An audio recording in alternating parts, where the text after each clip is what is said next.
Hey there, this is Mr. Whitworth. Today we'll be discussing how to create a circle map using the Thinking Map Software 2.0. Alright. Today's lesson will not focus on the software itself. It will have some components of teaching about the software, but today we're going to mainly focus on how to create a circle map. On your screen, you should see something that looks like this, as Thinking Maps 2.0, and then the icon itself is actually a circle map. Double click on that.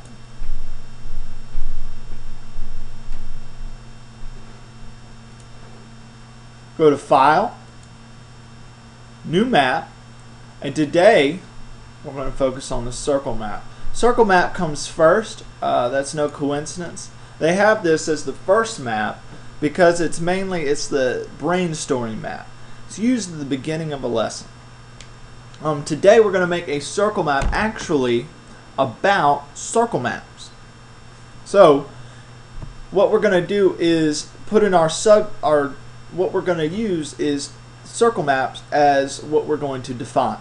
Now, circle map has three main shapes. It has the inner circle, in which we would put what we're defining, the outer circle, which marks the limit of what we're defining, and then our frame of reference. And I'll add that real quick. In the center, you put what you're defining. Okay. Today we're defining circle maps, not circle.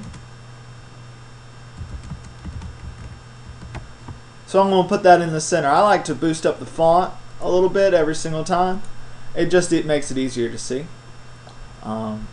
So we add circle maps in our center, and that's what we're defining. So everything in this outer circle here will be defining that circle map. So let's add something. What about the circle map do we know? We know that the circle map is used for brainstorming. Anything can go in the circle map.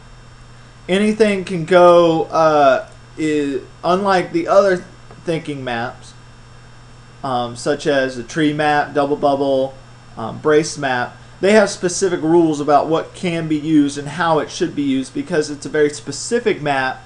They are very specific maps for specific purposes. Circle maps is used as a brainstorming map, so anything goes. Anything you want to throw on it, we'll throw up there and stick. Okay. It's a brainstorming map. It also has very few rules. Very few rules of what you can and cannot put in there. It's usually used at the beginning of the lesson.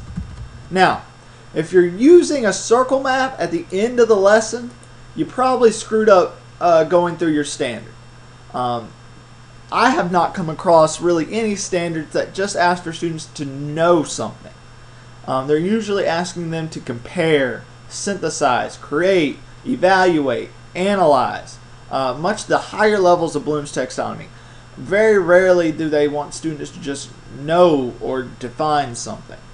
However, I could be wrong, so more than welcome to correct me on that. If you find a standard that only has students know something, but I haven't come across one yet, so most likely you will not use this at the end of a lesson. This is mainly what you use in lieu of to get to another thinking map.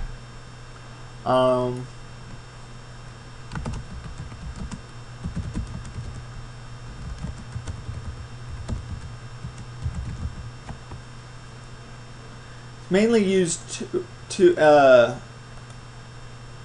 get to other thinking maps. It's also used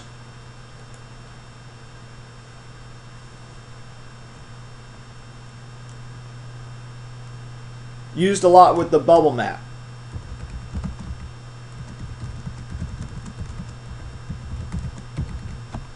The bubble map has specific rules of that anything that can't fall in the bubble map, you can put in the circle map.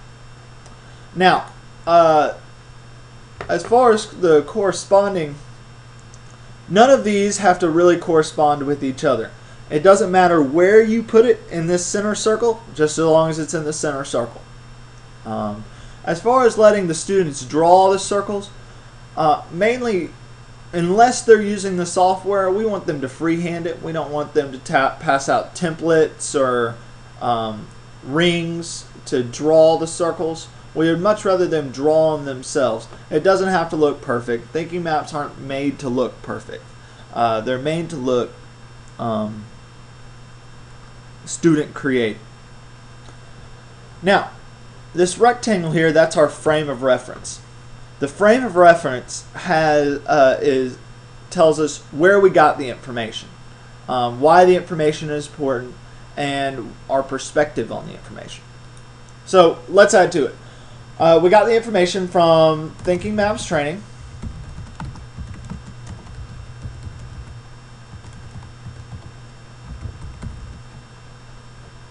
We find this information important because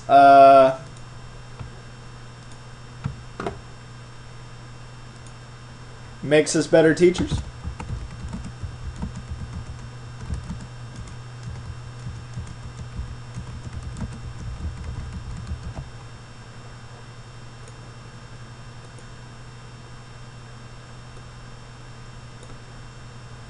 And my perspective on this is someone who uses Thinking Maps on a daily basis.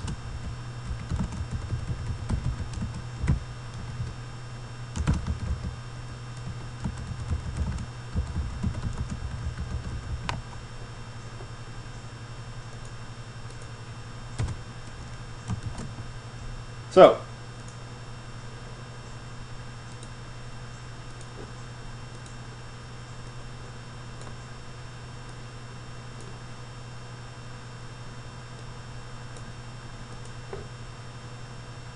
I'll just move this down a little bit.